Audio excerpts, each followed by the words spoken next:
ವಿದ್ಯಾರ್ಥಿಗಳೇ, ವೃತ್ತಗಳು ಅಧ್ಯಾಯ 4 ಅಭ್ಯಾಸ 4.2ರಲ್ಲಿ ಪ್ರಶ್ನೆ 13 ಈ ಅಧ್ಯಾಯದ ಕೊನೆಯದಾಗಿರ್ತಕ್ಕಂಥ ಪ್ರಶ್ನೆಯನ್ನು ನೋಡೋಣ. ಒಂದು ಚತುರ್ಭುಜದಲ್ಲಿ ವೃತ್ತವು ಅಂತ್ಯಸ್ಥವಾದಾಗ ವೃತ್ತ ಕೇಂದ್ರದಲ್ಲಿ ಚತುರ್ಭುಜದ ಅಭಿಮುಖ ಬಾಹುಗಳಿಂದ ಉಂಟಾದ ಕೋನಗಳು ಪರಿಪೂರಕಗಳಾಗಿರುತ್ತವೆ ಎಂದು ಸಾಧಿಸಿ ಅಂತ ಕೇಳಿದ್ದೇನೆ. ಇಲ್ಲಿ ಚಿತ್ರ ಇಲ್ಲ, ಚಿತ್ರ ನಾನು ಮೊದಲೇ ಬರ್ಕೊಂಡಿದ್ದೀನಿ. ಚತುರ್ಭುಜದಲ್ಲಿ ವೃತ್ತವು ಅಂತ್ಯಸ್ಥವಾದಾಗ, ಚತುರ್ಭುಜದಲ್ಲಿ ಏನಾಗಿದೆ, ವೃತ್ತ ಒಳಗಡೆ ಭಾಗದಲ್ಲಿದೆ. ಈ ವೃತ್ತ ಕೇಂದ್ರದಲ್ಲಿ ಚತುರ್ಭುಜದ ಅಭಿಮುಖ ಬಾಹುಗಳಿಂದ, ಅಂದರೆ ಅಭಿಮುಖ ಬಾಹುಗಳು ಎ ಬಿ ಬಾಹು ಮತ್ತು ಸಿ ಡಿ ಬಾಹು, ಹಾಗೆಯೇ ಎ ಡಿ ಬಾಹು ಮತ್ತು ಬಿ ಸಿ ಬಾಹು, ಈ ಎರಡೂ ಅಭಿಮುಖ ಬಾಹುಗಳಿಂದ ಉಂಟಾಗಿರ್ತಕ್ಕಂಥ ಕೋನಗಳು ಪರಿಪೂರಕಗಳಾಗಿರುತ್ತವೆ. ಅಂದರೆ ನಮಗೆ ಪರಿಪೂರಕಗಳು ಅಂದ ತಕ್ಷಣ ನಮಗೆ ಏನು ಬರ್ತಕ್ಕಂಥದ್ದು 180 ಡಿಗ್ರಿ, ಅಂದರೆ ಎರಡೂ ಕೋನ ಸೇರಿದರೆ 180 ಡಿಗ್ರಿ ಬರಬೇಕು. ಪೂರಕಗಳು ಅಂತಂದೇಳಿದರೆ 90 ಡಿಗ್ರಿ ಆಗುತ್ತೆ. ಎರಡೂ ಕೋನಗಳು ಸೇರಿದರೆ 90 ಡಿಗ್ರಿ ಆಗುತ್ತೆ. ಈಗ ನಮಗಿರ್ತಕ್ಕಂಥದ್ರಲ್ಲಿ 180 ಡಿಗ್ರಿಯನ್ನು ತೊಗೊಳೋದಕ್ಕೆ ಮೊದಲಿಗೆ ಕೊಟ್ಟಿರೋದ್ರಲ್ಲಿ ನಾನೇನು ಮಾಡಿದ್ದೀನಿ, ಎ ಬಿ ಸಿ ಡಿಯನ್ನು ಚತುರ್ಭುಜ ಬರ್ಕೊಂಡಿದ್ದೀನಿ. ಓ ಕೇಂದ್ರ ವೃತ್ತ ಇದೆ. ಅದರ ಜೊತೆಗೆ ಎ ಬಿ ಬಾಹುವನ್ನು ಪಿ ಬಿಂದುವಿನಲ್ಲಿ, ಕ್ಯೂ ಬಿಂದುವಿನಲ್ಲಿ, ಆರ್ ಬಿಂದುವಿನಲ್ಲಿ, ಎಸ್ ಬಿಂದುವಿನಲ್ಲಿ ಸ್ಪರ್ಶ ಆಗಿದೆ. ಈ ಸ್ಪರ್ಶ ಆಗಿರ್ತಕ್ಕಂಥದ್ದನ್ನೇ ನಾವು ಅದರ ಬೇಸಿಸ್ ಮೇಲೆ ತಗೊಳ್ಳೋಣ. ಜೊತೆಗೆ ಇಲ್ಲೇನಪ್ಪ ಇನ್ನೊಂದು ಅಂತಂದು ಹೇಳಿದರೆ, ನಮಗೆ ಅಭಿಮುಖ ಬಾಹುಗಳು ಇನ್ನೊಂದೆರಡು ರೇಖೆಯನ್ನು ರಚನೆ ಮಾಡ್ಕೊಂಡ್ಬಿಡ್ತೀನಿ ನಾನು.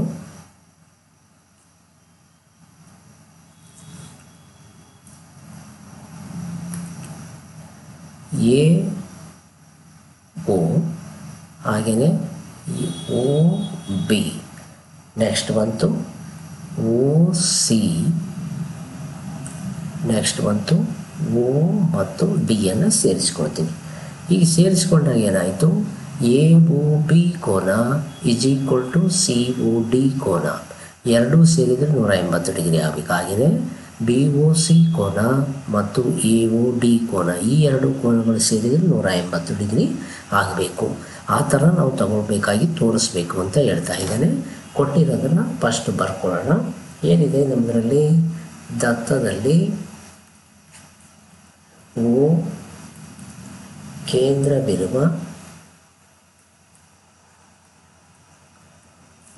ಕೇಂದ್ರವಿರುವ ವೃತ್ತವು A B C D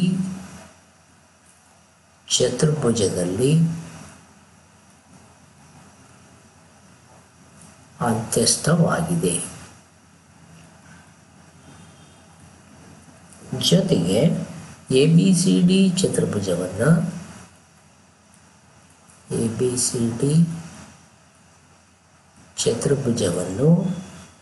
P, Q, R ಮತ್ತು ಎಸ್ ಬಿಂದುಗಳಲ್ಲಿ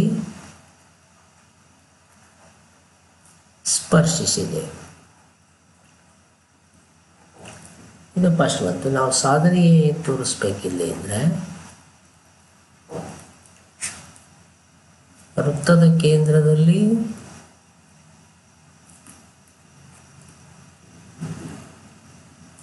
ಚತುರ್ಭುಜದ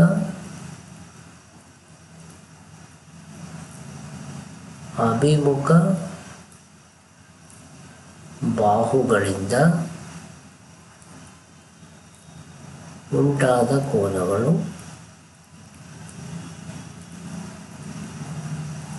ಪರಿಪೂರಕಗಳಾಗಿರುತ್ತವೆ.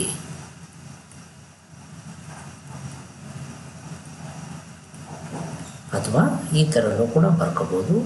Angle A O B plus angle C O D = 180 degree.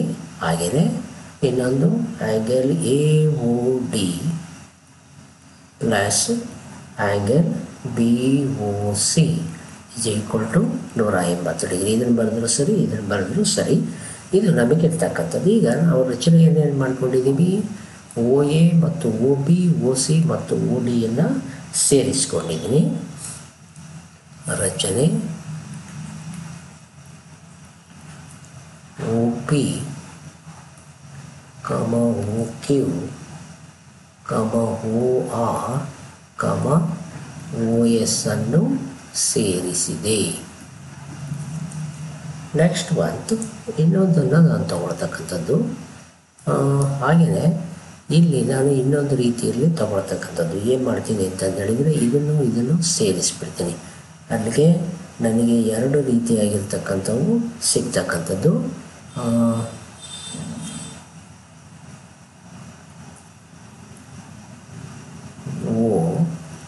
OS, OQ, ಹಾಗೆಯೇ OR ಮತ್ತು OS. ಈಗ ಇದರಲ್ಲಿ ನನಗೆ ಕೋನ ಯಾವುದು AOP, ಇದನ್ನು angle 1, angle 2, angle 3, angle 4, angle 5, angle 6, angle 7, angle 8 ಅಂತ ತಗೊಳ್ತೀನಿ. ಈಗೇನು ಮಾಡ್ತೀನಿ, ಇಲ್ಲಿ ಎರಡು ತ್ರಿಭುಜಗಳನ್ನು ತಗೊಳ್ತೀನಿ. ಒಂದು ತ್ರಿಭುಜ AOP, ಇನ್ನೊಂದು ತ್ರಿಭುಜ AOS ತಗೊಳ್ತೀನಿ. ಈ ಎರಡು ತ್ರಿಭುಜಗಳನ್ನು ತಗೊಂಡ್ರೆ ನನಗೆ ಈ ಎರಡು ತ್ರಿಭುಜಗಳು ಸರ್ವಸಮ ಅಂತಂದೇಳಿ ತಗೊಂಡ್ರೆ ಅಲ್ಲಿಗೆ ನೆಕ್ಸ್ಟ್ ಬರ್ತಕ್ಕಂಥ ಎರಡು ತ್ರಿಭುಜಗಳು ಯಾವುದು BOP, BOQ, ಇದು ಕೂಡ ಅದೇ ರೀತಿ ಇರುತ್ತೆ. ಹಾಗೆಯೇ COQ, COR, ಇದು ಕೂಡ ಈ ಎರಡು ತ್ರಿಭುಜಗಳು ಇರ್ತವೆ. ನೆಕ್ಸ್ಟು COR, ಹಾಗೆಯೇ DOR,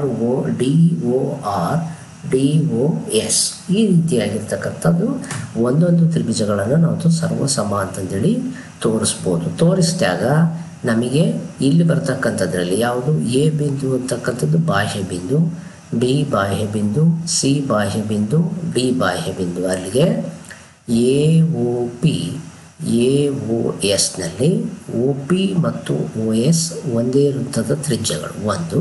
ಹಾಗೆಯೇ OA ಅಂತಕ್ಕಂಥದ್ದು ಈ ಎರಡು ತ್ರಿಭುಜಗಳಿಗೂ ಕೂಡ ನನಗೆ ಸಿಗುತ್ತೆ. ಅಂದರೆ ಯಾವ ತ್ರಿಭುಜಕ್ಕೆ AOP ತ್ರಿಭುಜಕ್ಕೆ ಮತ್ತು AOS ತ್ರಿಭುಜಕ್ಕೆ. ಹಾಗೆಯೇ ಇನ್ನೊಂದು ಯಾವುದು ಅಂತಂದೇಳಿದರೆ AP = AS ಆಗುತ್ತೆ. ಯಾಕಂದರೆ ಬಾಹ್ಯ ಬಿಂದುವಿನಿಂದ ಎಳೆದಿರ್ತಕ್ಕಂಥ ವೃತ್ತಗಳು ಸಮ ಆಗ್ತಕ್ಕಂಥದ್ದು. ಅಲ್ಲಿಗೆ ಮೂರು ಬಾಹುಗಳು ಸಮ ಆದಮೇಲೆ ಅದರ ಅನುರೂಪ ಬಾಹುಗಳು ಕೂಡ ಸಮನಾಗ್ತವೆ. ಅಂದರೆ ಆ್ಯಂಗಲ್ 1 = ಆ್ಯಂಗಲ್ 8 ಆಗುತ್ತೆ. ಹಾಗೆಯೇ ಇಲ್ಲಿ ಎರಡನೇದು ಮತ್ತು ಮೂರನೇದು, ಹಾಗೆಯೇ 4 ಮತ್ತು 5, ಹಾಗೆಯೇ 5, 6 ಮತ್ತು 6, 7, ಈ ರೀತಿಯಾಗಿ ಒಂದಕ್ಕೊಂದನ್ನು ತಗೊಳ್ತಾ ಹೋಗ್ತೀನಿ. ಸಾಧನೆ ತ್ರಿಭುಜ AOP ಮತ್ತು ತ್ರಿಭುಜ AOSಗಳಲ್ಲಿ AP = AS, ಯಾವುದಿದು ಬಾಹ್ಯ ಬಿಂದುವಿನಿಂದ ಎಳೆದ ಸ್ಪರ್ಶಕಗಳು ಸಮ ಒಂದು. ಎರಡನೇದು ಹಾಗೆಯೇ OP = OS, ಇದು ಒಂದೇ ವೃತ್ತದ ತ್ರಿಜ್ಯಗಳು ಸಮ. ನೆಕ್ಸ್ಟ್ ಮಂತ್ OA = OA, ಅಂದರೆ ಸಾಮಾನ್ಯ ಬಾಹು. ಅಲ್ಲಿಗೆ ತ್ರಿಭುಜ AOP ಕಾಂಗ್ರಿಯನ್ಸ್ ಟು ತ್ರಿಭುಜ AOS, ಇದು ಬಾಹು ಬಾಹು ಬಾಹು ಸಿದ್ಧಾಂತದ ಮೇಲೆ ಬರ್ತಕ್ಕಂಥದ್ದು. ಆಗಿದ್ಮೇಲೆ ಆ್ಯಂಗಲ್ 1 ಕೋನ ಯಾವುದಕ್ಕೆ ಸಮ ಇದೆ, ಆ್ಯಂಗಲ್ 8ಗೆ. ಯಾವುದ್ರ ಪ್ರಕಾರ ಸರ್ವಸಮ ತ್ರಿಭುಜಗಳ ಅನುರೂಪ ಭಾಗಗಳು. ಇದನ್ನು 1 ಅಂತ ಇಟ್ಕೊಳ್ತೀನಿ. ಹಾಗೆಯೇ ಇನ್ನು ಉಳಿದಿರ್ತಕ್ಕಂಥದ್ದನ್ನು ಅದೇ ರೀತಿ ಏನು ಮಾಡ್ಬೋದು, ಆ್ಯಂಗಲ್ 2 = ಆ್ಯಂಗಲ್ 3, ಹಾಗೆಯೇ ಆ್ಯಂಗಲ್ 4 = ಆ್ಯಂಗಲ್ 5, ಹಾಗೆಯೇ ಆ್ಯಂಗಲ್ 6 = ಆ್ಯಂಗಲ್ 7. ಎರಡನೇದು, ಮೂರನೇದು ಮತ್ತು ನಾಲ್ಕನೇದು. ಅಂದರೆ ಒಂದನ್ನು ನಾನು ತೋರಿಸಿದ್ದೀನಿ, ಇನ್ನು ಉಳಿದವು ಕೂಡ ಅದೇ ರೀತಿಯಾಗಿರ್ತಕ್ಕಂಥದ್ದು. ಬೇಕಾದರೆ BOQ ತಗೊಂಡ್ರೆ ಅಲ್ಲಿ ಏನಾಗುತ್ತೆ, ನಮ್ಮದು OB ಅಂತಕ್ಕಂಥದ್ದು ಎರಡಕ್ಕೂ ಬರುತ್ತೆ. OQ ಮತ್ತು OP ತ್ರಿಜ್ಯ ಆಗುತ್ತೆ. BP = BQ ಆಗುತ್ತೆ.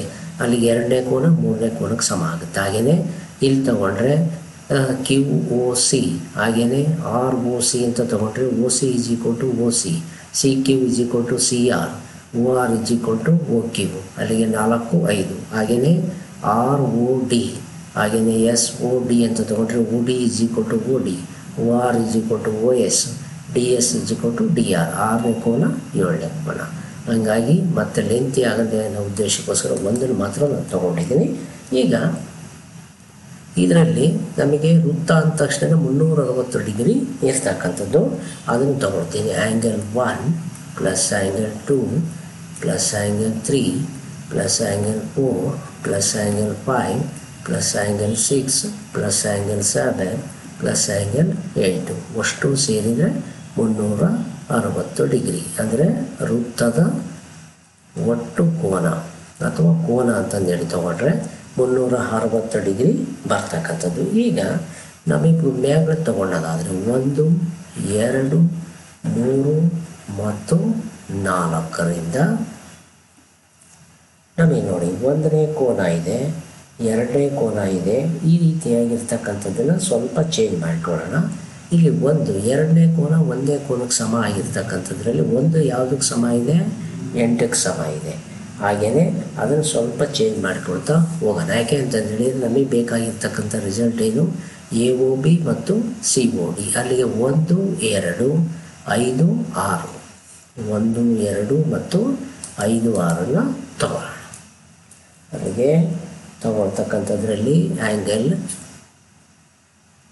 1 plus angle 2 plus angle 2 plus angle 5 plus angle 5 plus angle 6 plus angle 6 angle 8 ಬದಲಿ angle 1 is equal to 360 degree. ಅಲ್ಲಿಗೆ ಏನಾಯಿತು? 1 ಪ್ಲಸ್ 1 ಅಂತಂದೇಳಿದರೆ 2 ಆ್ಯಂಗಲ್ 1, 2 ಆ್ಯಂಗಲ್ 2, ಹಾಗೆಯೇ 2 angle 5 plus 2 angle 6 is equal to 360 degree ಆಯಿತು. 2 ಹೊರಗೆ ಹಾಕಿದರೆ angle 1 plus angle 2 plus angle 5 plus angle 6 is equal to 360 degree.